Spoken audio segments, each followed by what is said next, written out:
찬송가 342장 함께 찬송하시면서 새벽 예배 하나님 앞에 또 드리도록 하겠습니다. 찬송가 342장입니다.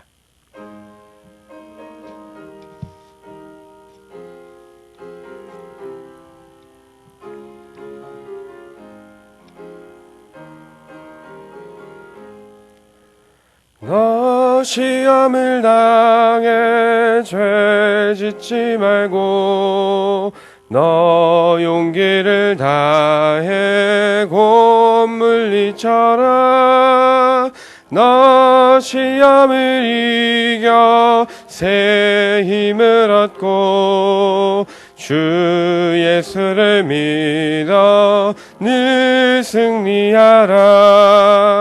우리 구주의 힘과 그의 위로를 빌라. 주님 내 편에 서서 항상 도우시리. 내 친구를 삼가 잘 선택하고 너행을 삼가 늘 조심하라.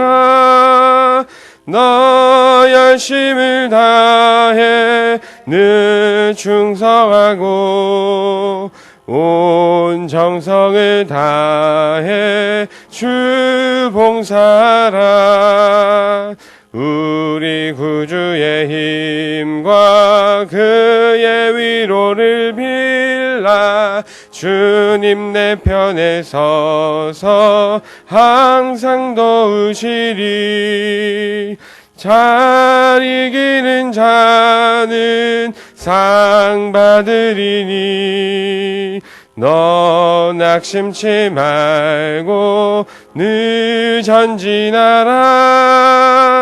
내 구세주 예수 힘 주시리니 주 예수를 믿어 늘 승리하라. 우리 구주의 힘과 그의 위로를 빌라. 주님 내 편에 서서 항상 도우시리. 아멘. 오늘 읽은 하나님의 말씀은 열왕기하서 4장 18절에서 34절까지의 말씀입니다. 37절까지의 말씀입니다. 열왕기하서 4장 18절부터 37절까지의 말씀.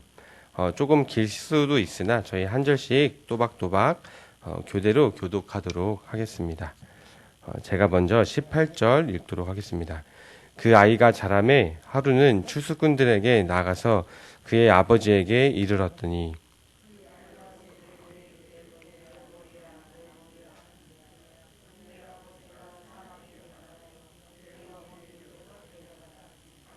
곧 어머니에게로 데려갔더니 낮까지 어머니의 무릎에 앉아 있다가 죽은지라.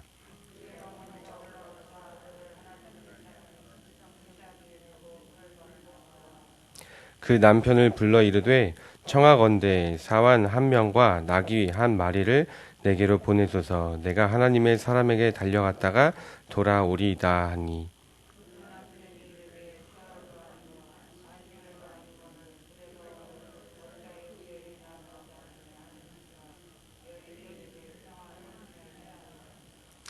이에 나귀의 안장을 지우고 자기 사환에게 이르되 몰고 가라. 내가 말하지 아니하거든 나를 위하여 달려가기를 멈추지 말라 하고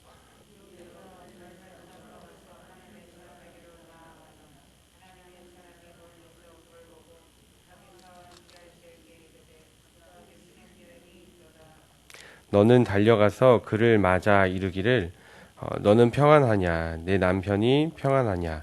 아이가 평안하냐? 하라 하였더니 여인이 대답하되 평안하다 하고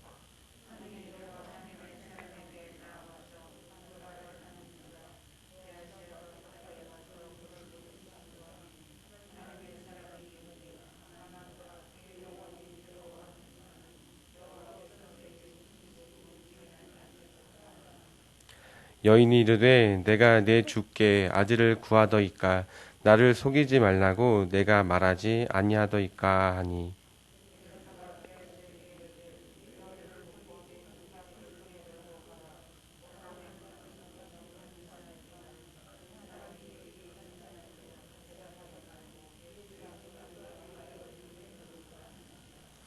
아이의 어머니가 이르되 여호와께서 살아계심과 당신의 영혼이 살아계심을 두고 맹세하노니 내가 당신을 떠나지 아니하리이다. 엘리사가 이에 일어나 여인을 따라가니라.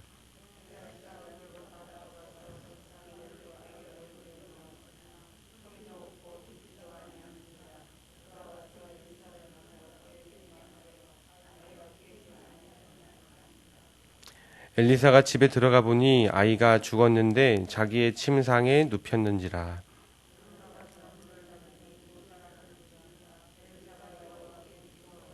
아이 위에 올라 엎드려 자기 입을 그의 입에, 자기 눈을 그의 눈에, 자기 손을 그의 손에 대고 그의 몸에 엎드리니 아이의 살이 차차 따뜻하더라.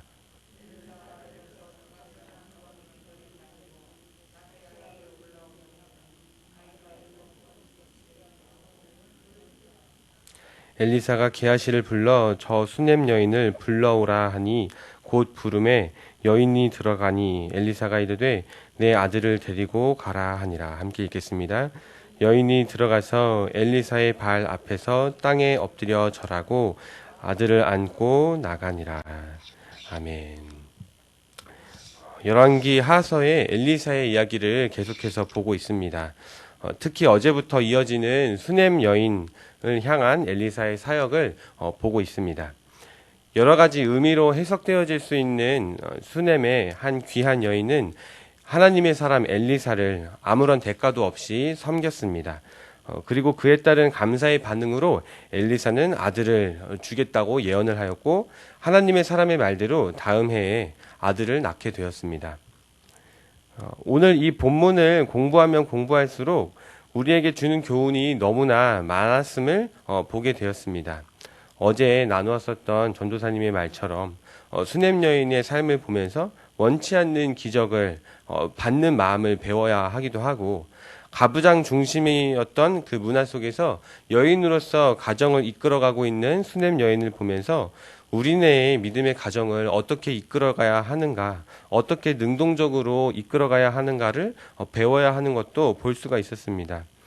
섬김의 대가를 바라지 않았던 그 여인에게 자신들의 생각과 기준을 따라서 기적을 베푸는 엘리사를 보면서 하나님의 기적은 어떠한 목적과 어떠한 기준으로 행해져야 될까 하는 것을 볼 수도 있었습니다. 그리고 아들의 죽음이라는 슬프고 불편한 끝맺음을 당하게 되는 원치 않았던 그 기적을 급하게 추스르면서 책임을 다하는 그렇게 노력하는 엘리사의 모습을 보면서 하나님을 나타내는 사람들의 삶의 무거움이 얼마나 무거운 것일까도 볼 수가 있었습니다. 그리고 무엇보다 그럼에도 불구하고 이 모든 것을 이끌어가고 계시는 하나님이 이 본문 가운데 어떻게 나타나고 계시는가를 볼 때 참 많은 것들을 볼 수 있는 본문이다라고 고백하지 않을 수가 없었습니다. 그래서 사실 새벽 예배 설교가 아니었으면 하나하나 천천히 좀 들여다보고 배우고 결심하는 시간을 가졌으면 좋겠다라고 생각을 했지만 아침 잠을 이제 겨우 깨우면서 일어나는 상황에 하기에는 그 내용이 사실 너무나 많기 때문에 그 중에서 하나만 골라서 수넴 여인을 향한 사역 속에서 하나님께서 엘리사를 어떻게 성장시켜 가고 계시는지 엘리사의 중심으로 본문을 좀 나누어 보려고 합니다. 오늘 본문의 시작은 기적으로 얻게 된 아들의 급작스런 죽음으로 다시 시작이 됩니다. 추수하던 아버지께로 가서 두통을 호소하고 있었던 이 아들은 어머니의 품에서 급작스럽게 죽음을 당하게 됩니다. 정확한 병명을 알 수는 없으나 당시에 유행하던 풍토병, 일사병으로 죽게 되지 않았을까 추측이 되어집니다. 그리고 죽은 아들을 대하는 어머니의 반응 속에서 우리는 조금 이상한 점을 발견하게 됩니다. 아무리 힘이 있고 권력이 있는 어머니라고 할지라도 가부장 중심의 사회 속에서 아버지가 버젓이 있음에도 불구하고 어머니는 죽은 아들을 아버지에게 숨기는 모습들을 보게 됩니다. 그리고 이 죽은 아들을 하나님의 사람 엘리사의 침대에 누이고 문을 굳게 닫습니다. 그렇게 아들의 죽음을 아버지에게 알리지 않은 채 이 수넴 여인은 하나님의 사람 엘리사를 만나기 위해 채비를 해서 갈멜산으로 향하게 됩니다. 엘리사의 종이었던 게하시를 만났지만 그냥 지나쳐서 엘리사 앞에 선 이 여인은 엘리사에게 이렇게 호소하고 있습니다. 28절의 내용인데 제가 읽겠습니다. 눈으로 같이 따라와 주시면 좋을 것 같아요.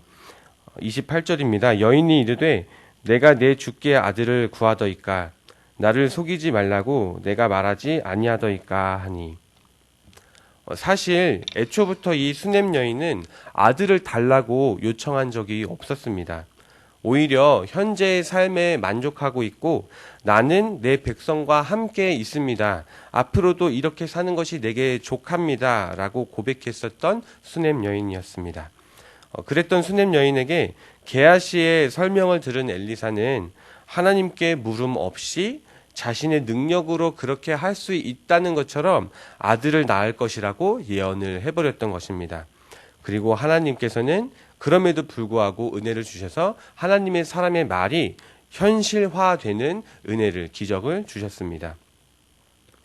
어쨌든 그렇게 원치 않았었던 기적까지도 베풀었던 엘리사는 이제 그 기적의 주인공인 아들이 죽게 됨으로 말미암아 이 일을 수습하기 위해서 그의 종 게하시를 보내고 자신의 지팡이를 그 죽어있는 아이의 시신 위에 올리라고 명하게 됩니다. 당시의 지팡이는 어떤 사람이 그 주인의 힘과 능력을 나타냈기 때문에 자신의 힘과 능력으로, 자신의 지혜로 아들을 다시 살려내려고 하는 노력을 하는 모습을 보이게 되는 것입니다. 그렇게 게하시는 명령을 받고 죽은 아들을 향해 떠났지만 문제가 하나 있습니다. 아직 어머니는 엘리사의 발 앞에 있다는 것입니다. 그리고 이렇게 말을 합니다. 30절입니다. 제가 읽겠습니다. 같이 또 눈으로 따라와 주시면 좋겠습니다. 아이의 어머니가 이르되 여호와께서 살아계심과 당신의 영혼이 살아계심을 두고 맹세하노니 내가 당신을 떠나지 아니하리이다. 엘리사가 이에 일어나 여인을 따라가니라.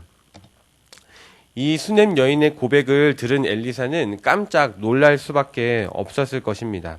왜냐하면 똑같은 대목을 과거에 자신이 내뱉은 경험이 있음을 엘리사는 알고 있었기 때문입니다.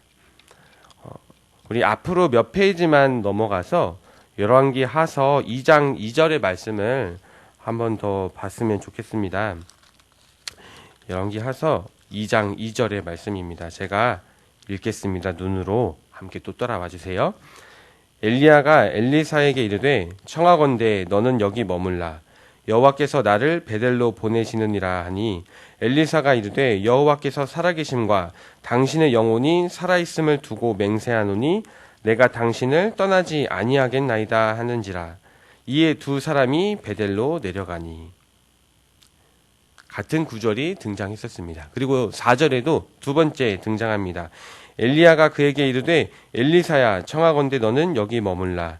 여호와께서 나를 여리고로 보내시느니라. 엘리사가 이르되 여호와께서 살아계심과 당신의 영혼이 살아있음을 두고 맹세하노니 내가 당신을 떠나지 아니하겠나이다 하니라. 그들이 여리고에 이르매.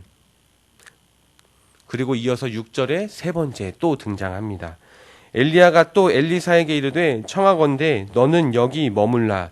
여호와께서 나를 요단으로 보내시느니라 하니 그가 이르되 여호와께서 살아계심과 당신의 영혼이 살아있음을 두고 맹세하노니 내가 당신을 떠나지 아니하겠나이다 하는지라. 이에 두 사람이 가니라.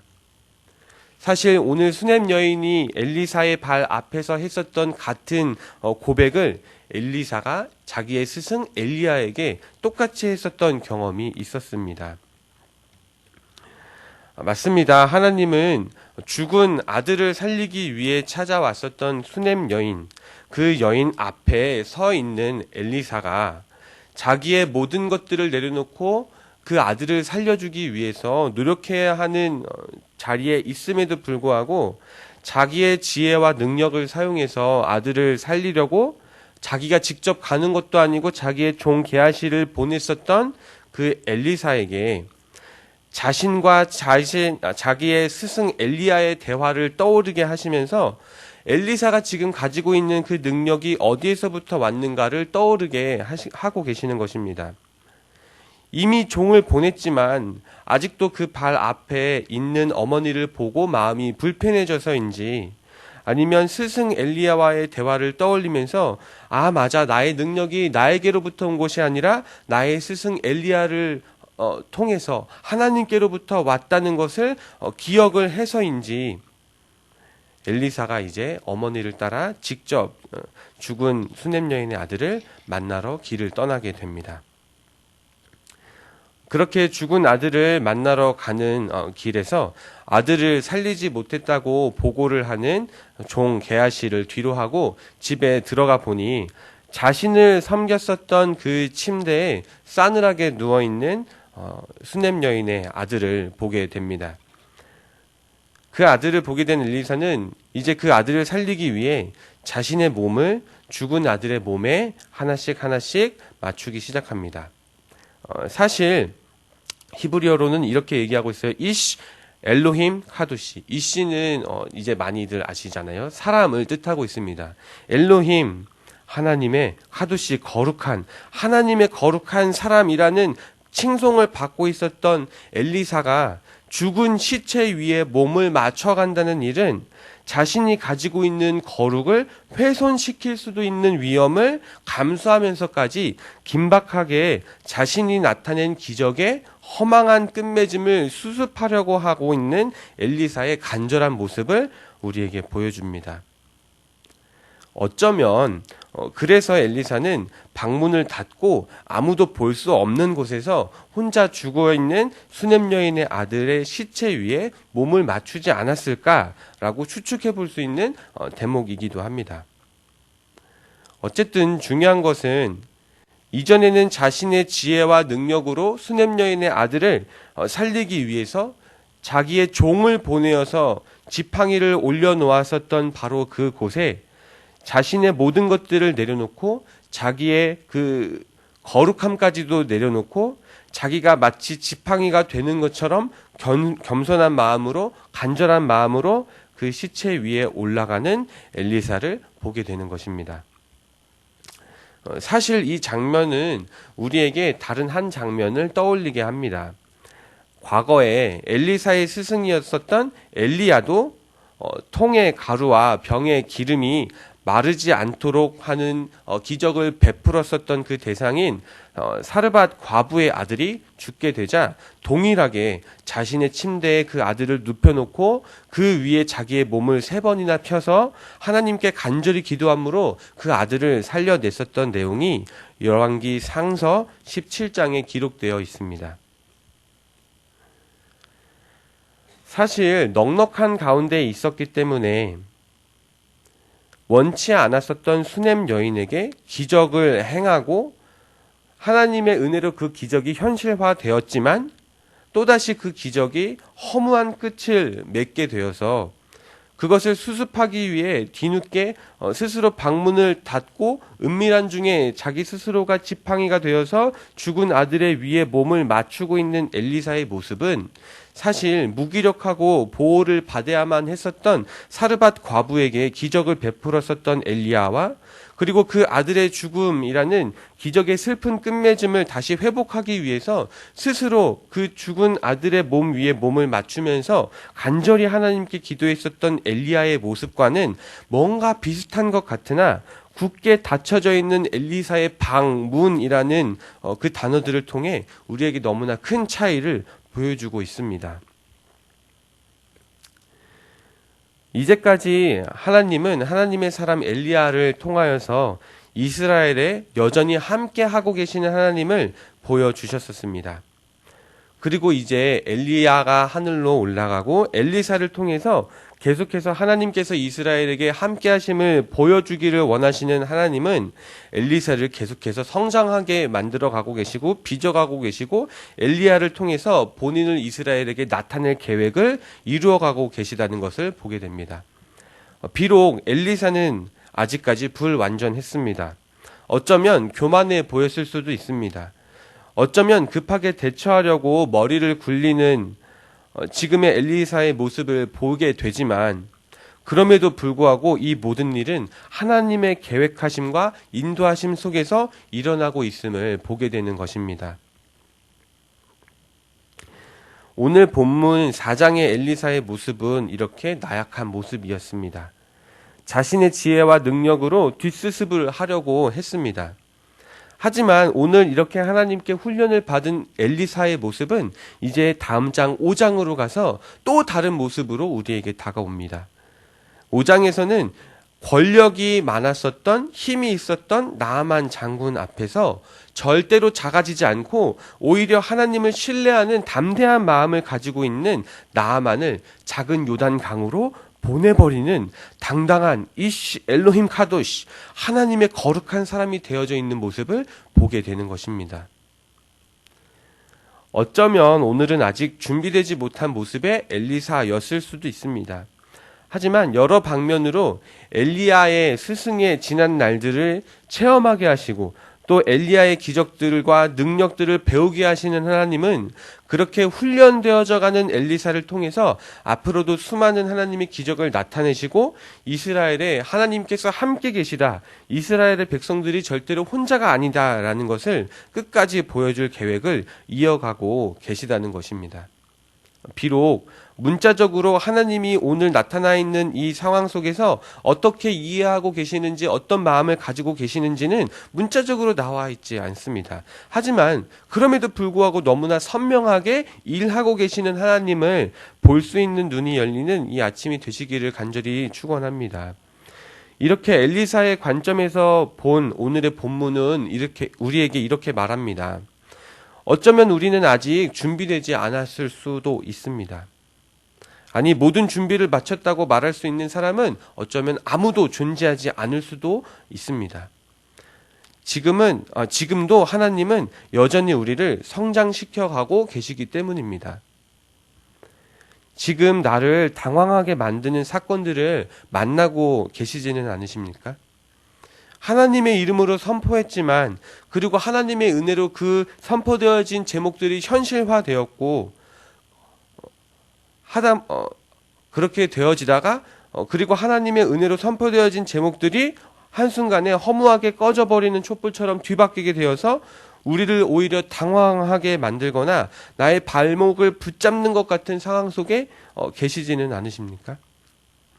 어쩌면 솔직히 돌아볼 때에 그런 일들이 나의 작은 순간순간의 나약함으로 만들어진 상황일 수도 있습니다. 그리고 우리는 그 일들을 수습하기 위해 나의 모든 지혜를 짜내어 회피하고 싶은 상황 가운데 있을 수도 있습니다. 혹시라도 그러한 상황 속에 계시다면 오늘 본문 말씀을 통해서 엘리사에게 강권적으로 역사하시고 훈련시키고 계시는 하나님을 함께 만나시기를 바랍니다. 오늘도 강권적으로 나를 이끄시고 훈련시키시는 하나님을 만나는 이 아침이 되시기를 바랍니다. 하나님은 엘리사를 훈련시키실 때에도 모든 것을 한 번에 다 해치우시지 않으시고 반복되어지는 훈련 속에서 어쩌면 낙심과 절망과 당황과 어쩌면 수치스러움까지도 사용하셔서 엘리사를 훈련하셨던 것을 보게 됩니다. 35절입니다. 제가 한 번 더 읽도록 하겠습니다. 엘리사가 내려서 집 안에서 한 번 이리저리 다니고 다시 아이 위에 올라 엎드리니 아이가 7번 재채기하고 눈을 뜨는지라. 사랑하는 예수양남 가족 여러분, 하나님은 오늘도 살아계셔서 우리와 함께 하십니다. 내 삶에 펼쳐지는 의도치 않은 여러 가지의 사건들을 통해서 사실은 우리를 훈련시키시고 우리를 이끌어서 인도하고 계시는 하나님을 믿으시기를 축원합니다. 그리고 그렇게 하나님께 훈련을 받는 그 길의 끝에서 엘리사를 향해 37절은 이렇게 이야기하고 있습니다. 37절도 제가 읽도록 하겠습니다. 여인이 들어가서 엘리사의 발 앞에서 땅에 엎드려 절하고 아들을 안고 나가니라. 오늘 우리에게 다가오는 시간들은 이런 모습일 수도 있습니다. 아니, 오늘 이 말씀을 우리에게 주신 하나님은 우리에게 처해져 있는 상황이 바로 이러한 상황이다 라고 말씀해 주시는 것 같습니다. 오늘 나를 힘들게 하는 일들이 있다면 하나님을 위해서 혹은 하나님을 바라면서 선포하고 디뎠던 발걸음들이 거꾸로 나에게 불완전함으로 다가오고 부담과 아픔으로 되돌아오고 심지어 조롱과 저주를 느끼게 할지라도 그 속에서도 나를 훈련시키고 준비시키시고 끝내는 이시 엘로힘 카도시 하나님의 거룩한 사람으로 빚어가시는 하나님을 만나는 아침이 되시기를 축원합니다. 그렇게 하나님 앞에서 순종하고 하나님 앞에 다시 한 번 더 엎드리고 이제는 나의 마음을 바꾸고 나의 눈을 바꾸고 나의 앞에 펼쳐져 있는 상황 가운데 내 마음이 따라가는 것이 아니라 하나님 앞에 맺어져 있는 이 믿음의 선택들이 나의 삶을, 나의 행동들을, 나의 마음가짐들을 이끌어가는 하루를 살아가는 이 아침이 되시기를, 오늘 하루가 되시기를 예수님의 이름으로 축원합니다. 함께 기도하겠습니다. 하나님, 맞습니다. 저희들의 삶 가운데에 너무나 많은 일들이 일어나고 있습니다. 저희들이 의도치 않은, 예상하지 못한, 기대하지 않았었던 일들이 저희들을 끊임없이 힘들게 하고 있음을 고백합니다. 하지만 하나님, 그 속에서도 하나님께서는 우리를 훈련시키고 계시고 우리를 돌아보기를 원하시고 우리가 하나님의 마음을 찾아가기를 원하신다는 것을, 그래서 우리를 끝까지 훈련시키시고 우리를 통해서 하나님의 이름이 다시 한 번 더 높이 불림을 받기를 원하신다는 것을 이 아침 말씀을 통해서 받아들입니다. 하나님, 이 마음을 저희가 붙잡을 수 있도록 도와주시고 어떠한 상황 속에서도 나의 마음을 무너뜨리지 않고 오히려 담대하게 하나님 앞에 훈련되어져 가는 하나님의 멋진 거룩한 사람 이시 엘로힘 카도시가 될 수 있도록 저희들의 하루하루를 지켜주시옵소서. 그렇게 인도해 주실 줄 믿고 감사드리며 모든 말씀 예수님 이름으로 기도합니다. 아멘. 우리 주기도문으로 예배를 마치도록 하겠습니다. 하늘에 계신 우리 아버지여, 이름이 거룩히 여김을 받으시오며 나라가 임하옵시며 뜻이 하늘에서 이루어진 것 같이 땅에서도 이루어지이다. 오늘 우리에게 일용할 양식을 주옵시고 우리가 우리에게 죄 지은 자를 사하여 준 것 같이 우리의 죄를 사하여 주옵시고 우리를 시험에 들게 하지 마옵시고 다만 악에서 구하옵소서. 대개 나라와 권세와 영광이 아버지께 영원히 있사옵나이다. 아멘. 오늘 주신 말씀을 가지고 또 주시는 도전하시는 말씀을 가지고 기도하시기를 바랍니다. 그리고 계속해서 이 코로나의 사태로 힘들어하고 있는 우리 지역을 다시 한 번 더 돌아봤으면 좋겠습니다. 힘든 상황 가운데 있지만 그럼에도 불구하고 우리를 훈련시키시고 다시 한 번 더 우리가 순종하기를 원하시는, 다시 한 번 더 하나님의 사랑을 뿜어내기를 원하시는 하나님을 바라보면서 우리의 이 지역 사회를 위해서, 그리고 우리의 교회를 위해서, 우리의 가정을 위해서 기도하고 각자 개인의 기도를 위해서, 기도의 제목을 위해서 기도하고 돌아가도록 하겠습니다. 기도하겠습니다.